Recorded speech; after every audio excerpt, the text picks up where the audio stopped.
السلام علیکم مفتی صاحب، آپ مرزا جیلمی کے اتنے خلاف کیوں ہیں؟ کیا کوئی ذاتی دشمنی یا رنجش ہے؟ وعلیکم السلام ورحمۃ اللہ وبرکاتہ۔ جی میرے بھائی، میری اس سے کوئی ذاتی دشمنی نہیں ہے۔ میں ایک بااخلاق شہری ہوں، اور آپ مجھے جانتے ہوں گے کہ جتنے بھی میرے لیکچرز ہوتے ہیں جمعے میں یا کہیں محافل میں، تو زیادہ سے زیادہ تر یعنی 99% میرے جو لیکچر ہوتے ہیں وہ اخلاق پر ہوتے ہیں، اور آپ مجھے جانتے ہیں۔ اس سے ذاتی دشمنی کبھی نہیں کہا جا سکتا۔ یہ اس صدی کا سب سے بڑا جھوٹا ہے، کیونکہ اختلاف کو اس انداز سے پیش کرتا ہے کہ جی بس یہ سچا ہے، باقی سارے جھوٹے ہیں۔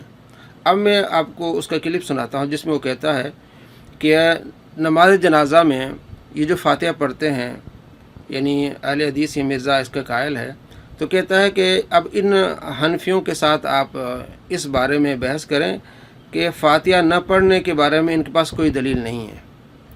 اب میں آپ کو 5 دلیلیں بتا سکتا ہوں اس کی۔ اب ذرا کلپ اس کا سنیے۔ ترک رفع الیدین پہ پھر بھی ضعیف حدیثیں ہیں، اس پہ تو ان کے پلے کچھ بھی نہیں ہے۔ آمدہ سے رفع الیدین پہ مسئلہ نہ شروع کیا کریں، جنازے میں سورہ فاتحہ مسئلہ شروع کر دیا کریں۔ فقہ حنفی پوری ختم، ایک فاتحہ دے مسئلے ہوتے ہیں۔ جی آپ نے دیکھا کہ اس نے کس انداز سے بات کی ہے کہ رفع دین کے بارے میں تو ان کے پاس ضعیف احادیث ہیں، اور نماز جنازہ میں سورہ فاتحہ نہ پڑھنے پر کوئی دلیل نہیں ہے، اور آگے یہ کہتا ہے کہ فقہ حنفی ختم۔ یعنی اس طرح جب وہ جھوٹ بولتا ہے نا، تو دل میں آتا ہے کہ یہ بندہ عوام کو کیسے گمراہ کر رہا ہے۔ صرف یہ ہے کہ عوام کو بتایا جائے کہ یہ کتنا بڑا جھوٹا ہے۔ اب میں آپ کو 5 دلیلیں دیتا ہوں، دلیلیں بہت ساری ہیں، لیکن میں آپ کو 5 دلیل دیتا ہوں۔ آپ اس کو یاد رکھیں کہ فقہ احناف جو ہے وہ نماز جنازہ میں سورہ فاتحہ نہیں پڑھتے۔ ہاں، اس کے قائل ہیں کہ اگر اس کو بطور دعا پڑھا جائے تو جائز ہے۔ اب دیکھیں پہلی دلیل کیا ہے۔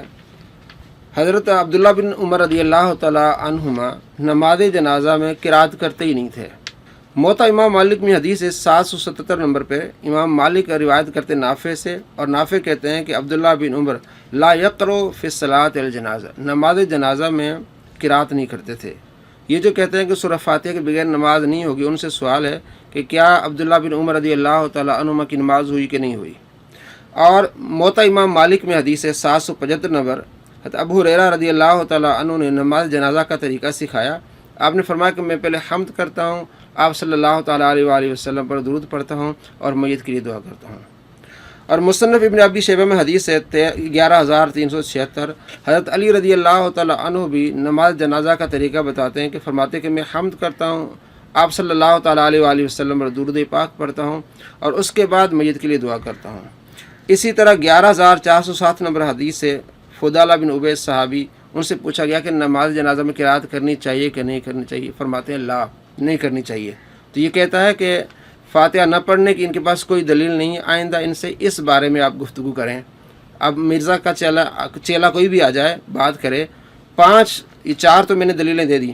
5ویں دلیل مصنف ابن ابی شیبہ میں حدیث سے 11404، نافع کہتے ہیں کہ عبداللہ بن عمر نماز جنازہ میں قرات نہیں کرتے تھے، ایک تو یہ۔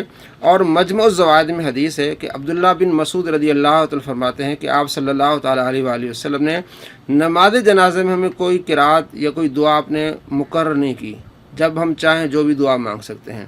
یہ عبداللہ بن عباس رضی اللہ تعالیٰ عنہما کی جو روایت پیش کرتے ہیں کہ عبداللہ بن عباس رضی اللہ تعالیٰ عنہما نماز جنازہ میں سورہ فاتحہ انہوں نے پڑھی، اور پوچھا گیا کہ آپ نے پڑھی؟ تو فرمایا کہ یہ سنت ہے۔ وہ سنت رسول نہیں ہے، کیونکہ سنت کا منع طریقہ ہے۔ اگر سنت رسول ہوتی تو کیا حضرت علی رضی اللہ تعالیٰ عنہ فاتحہ نہ پڑھتے؟ کیا حضرت ابو ہریرہ رضی اللہ تعالیٰ فاتحہ نہ پڑھتے؟ کیا فضالہ بن عبید فاتحہ نہ پڑھتے؟ کیا عبداللہ بن عمر رضی اللہ تعالیٰ فاتحہ نہ پڑھتے؟ کیا عبداللہ بن مسعود رضی اللہ تعالیٰ فاتحہ نہ پڑھتے؟ کیا ان کو نہیں پتہ؟ اور سوال کرنے سے معلوم ہو رہا ہے کہ وہاں صحابہ نہیں پڑھتے تھے، تو اس شاگرد نے عبداللہ بن عباس سے سوال کیا کہ کیا آپ نے جو فاتحہ پڑھی ہے کیا ہے؟ فرمایا السنہ۔ یہ بھی ایک طریقہ ہے۔ تو یہ کتنا بڑا جھوٹ بولا اس نے، تو عوام کو بتانا ہے کہ یہ بڑا جھوٹا ہے۔ دشمنی نہیں ہے ہماری اس سے، عوام کو دھوکے میں ڈال۔ اور یہ کیا کہہ رہا ہے کہ رفع دین کے بارے میں ان کے پاس ضعیف حدیثیں ہیں۔ اب میں آپ کو 5 صحیح حدیثیں بتاتا ہوں۔ اب جو ہے نا، کسی اللہ تعالیٰ جھوٹے پر لعنت ہو خدا کی، اور پھٹے منہ اس کا جو جھوٹ بولے۔ اور 5 حدیثیں یہ اس کو نا فزیکلی اگر کسی کے پھٹے منہ کرنا ہوتا ہے نا تو یوں کر دیتے ہیں، سندھی میں بھی اور سرائکی میں بھی، دوسری شاید آپ کی زبان میں بھی، کہ پھٹے منہ کو اگر زبان سے نہ کہنا ہو نا تو یوں فزیکلی کرنا ہو تو اس کے لیے پھٹے منہ ہے. تو 5 حدیثیں اس کو پھٹے منہ کہہ رہی ہیں. ترمذی شریف میں حدیث ہے، صحیح حدیث، جو البانی کو کہتا ہے کہ یہ میرا بابا ہے اور یہ آئنسٹائن ہے، ٹھیک ہے نا، یہ امام ہے، اس نے اس کو صحیح کہا ہے. امام ترمذی نے کہا یہ حسن حدیث ہے. اور امام ترمذی نے لکھا ہے کہ صحابہ کرام علیہ رضوان کہتے تھے کثیر تعداد میں کہ رفع دین نہیں ہے، صرف ایک ہے. دیکھیے ترمذی حدیث نمبر 257. عبداللہ بن مسعود رضی اللہ تعالیٰ عنہ فرماتے ہیں آؤ میں تمہیں نماز کا طریقہ سکھاتا ہوں. انہوں نے پہلی مرتبہ رفع دین کیا، بعد میں نہیں کیا. یہ ایک دلیل. نمبر 2 نسائی شریف میں حدیث 1184 نمبر. جابر بن سمرہ کہتے ہیں کہ ہم نماز پڑھ رہے تھے، آپ صلی اللہ تعالیٰ علیہ وآلہ وسلم باہر سے تشریف لائے تو ہمیں دیکھا، ہم وَنَحْنُ رَافِعُو أَيْدِينَا فِي الصَّلَاةِ، ہم نماز میں رفع دین کر رہے تھے. آپ صلی اللہ تعالیٰ علیہ وآلہ وسلم فرمایا یہ چنچل گھوڑے کی طرح کس طرح پوچھیں ہلا رہے ہو، یعنی سختی سے منع فرمایا اسکنوا فی الصلاۃ، نماز سکون کے ساتھ پڑھو. صحیح حدیث. اور مسلم شریف میں حدیث ہے 430 نمبر حدیث ہے، آپ صلی اللہ تعالیٰ علیہ وآلہ وسلم باہر سے تشریف لائے، یہی واقعہ ہے. تیسری دلیل مسلم میں یہ کہتا ہے صحیح حدیث ان کے پاس نہیں، تو فرمایا اسکنوا فی الصلاۃ، نماز سکون کے ساتھ پڑھا کرو. ابھی یہاں بہانہ یہ بناتے ہیں کہ دیکھیں جی امام نووی نے اس کا جو باب باندھا ہے وہ نماز میں اشارہ کرنے سے منع ہے، نماز میں اشارہ کرنا منع ہے، وہ باب باندھا ہے. حالانکہ باب دیکھیں امام نووی جب 3-4 حدیثیں لاتے ہیں تو ایک ایک حدیث کے لیے الگ الگ باب باندھتے ہیں. اس میں جو حدیثیں ہیں ان میں سے پہلی حدیث آپ صلی اللہ تعالیٰ علیہ وآلہ وسلم فرمایا نماز سکون کے ساتھ پڑھا کرو. دوسری حدیث ہے کہ نماز میں اشارہ نہیں کرنی چاہیے. تو پہلی حدیث کے لیے الگ ٹائٹل باندھا ہے، وہ کیا باندھا ہے؟ باب الامری بالسکون فی الصلاۃ، نماز سکون کے ساتھ پڑھنا. اس کے بعد جو دوسری حدیث آتی ہے اشارہ سے منع کیا آپ صلی اللہ تعالیٰ علیہ وآلہ وسلم نے، اس میں آتا ہے وَالنَّهْيُ عَنِ الْإِشَارَةِ بِالْيَدِ، ہاتھ کے ساتھ اشارہ کرنے سے منع کرنا. تو وہ دوسری حدیث اور ہے اور یہ حدیث اور ہے، اور دوسری حدیث کے لیے الگ باب باندھا ہے اور پہلی حدیث کے لیے الگ باب باندھا ہے. اور یہ بہانہ بناتے ہیں کہ آپ صلی اللہ تعالیٰ علیہ وآلہ وسلم نے جو منع کیا تھا وہ صحابہ کرام علیہ رضوان اشارہ کرتے تھے، سلام کرتے، وہ حدیث الگ ہے. اس وقت اشارہ کرتے تھے تو آپ نے وہ منع فرمایا. اب دیکھیں آپ اگر یہ آپ بہانہ بناتے ہیں تو پھر آپ صحابہ پر جھوٹ بول رہے ہیں کہ آپ صلی اللہ تعالیٰ علیہ وآلہ وسلم نے جب ایک مرتبہ صحابہ آپ کے پیچھے نماز پڑھ رہے تھے، 431 حدیث ہے مسلم میں، آپ صلی اللہ تعالیٰ علیہ وآلہ وسلم کے پیچھے صحابہ نماز پڑھ رہے تھے تو اشارہ کرتے ہوئے انہوں نے ہاتھ ادھر کی آپ نے منع فرما دیا. جو آپ نے منع فرمایا کیا ایسا ہو سکتا ہے کہ صحابہ بعد میں اشارے کریں؟ نہیں. پھر حضرت جابر کہتے ہیں کہ ہم اکیلے بعد میں نماز پڑھ رہے تھے، اکیلے ہم نماز پڑھ رہے تھے، آپ صلی اللہ تعالیٰ علیہ وآلہ وسلم پیچھے سے آئے اور ہم نماز میں رفع دین کر رہے تھے تو آپ نے منع فرمایا. تو کیا پہلے جب آپ نے سلام کے لیے منع فرمایا تو پھر صحابہ دوبارہ پھر سلام کے لیے اشارے کر رہے ہیں؟ ہرگز نہیں.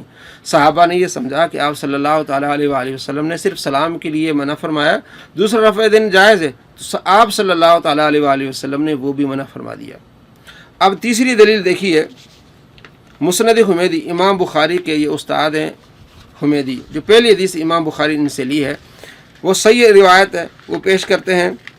حمیدی کہتے ہیں کہ مجھے حدیث بیان کی زہری نے، اور امام زہری کہتے ہیں کہ مجھے خبر دی سالم بن عبداللہ نے، حضرت عبداللہ بن عمر کے بیٹے. حضرت عبداللہ بن عمر فرماتے ہیں کہ آپ صلی اللہ تعالیٰ علیہ وآلہ وسلم کو میں نے دیکھا، آپ صلی اللہ تعالیٰ علیہ وآلہ وسلم نے پہلی مرتبہ جب نماز شروع کی رفع دین کیا، اور جب رکوع کے لیے گئے اور رکوع سے اٹھے آپ نے رفع دین نہیں فرمایا. صحیح حدیث. اب بخاری میں ہے کہ عبداللہ بن عمر کہتے ہیں کہ میں نے دیکھا آپ صلی اللہ تعالیٰ علیہ وآلہ وسلم کو، آپ صلی اللہ تعالیٰ علیہ وآلہ وسلم نے رفع دین کیا ہے. اب ایک میں وہی راوی کہتے ہیں رفع دین کیا ہے، ایک میں وہی راوی رفع دین نہیں کیا. اب اس کا فیصلہ ہوگا راوی کے عمل پر. وہ مصنف ابن ابی شیبہ میں حدیث ہے 2452. ابو بکر بن عیاش روایت کرتے ہیں حسین سے، اور حسین روایت کرتے ہیں مجاہد سے. مجاہد یہ شاگرد ہیں عبداللہ بن عمر کے، اور تینوں جو راوی ہیں یہ بخاری کے راوی ہیں، یعنی ضعیف ان میں سے کوئی راوی نہیں ہے. تو مجاہد کہتے ہیں کہ میں نے کبھی نہیں دیکھا کہ عبداللہ بن عمر نے رفع دین کیا اور پہلے رفع دین کے علاوہ، یعنی پہلا رفع دین جو ہم نماز شروع کرتے ہیں اللہ اکبر کہہ کے انہیں ہاتھ اٹھائے، بعد میں کبھی رفع دین نہیں کیا. تو راوی کا عمل کیا ہے کہ وہ رفع دین نہیں کرتے ہیں، اور خود کہتے ہیں کہ آپ صلی اللہ تعالیٰ علیہ وآلہ وسلم رفع دین نہیں کیا. اب آپ خود بتائیں کس طرح اس نے یہ دعویٰ بھی کیا. فقہ فی ختم، ان کے پاس کوئی دلیلیں نہیں ہیں. 5 دلیلیں میں نے آپ کو بتائیں. اور رفع دین کے بارے میں کہا کہ ان پاس ضعیف حدیثیں 5 صحیح حدیثیں میں نے آپ کو بتائیں، تو ہماری اس سے دشمنی نہیں ہے. یہ دھوکہ دیتا ہے، لوگوں کو گمراہ کرتا ہے، اپنے موقف کو ایسے پیش کرتا ہے جیسے یہ صحیح ہے اور ساری دنیا غلط ہے. تو اب دنیا کو معلوم ہونا چاہیے کہ اس صدی کا سب سے بڑا یہ فراڈیا ہے.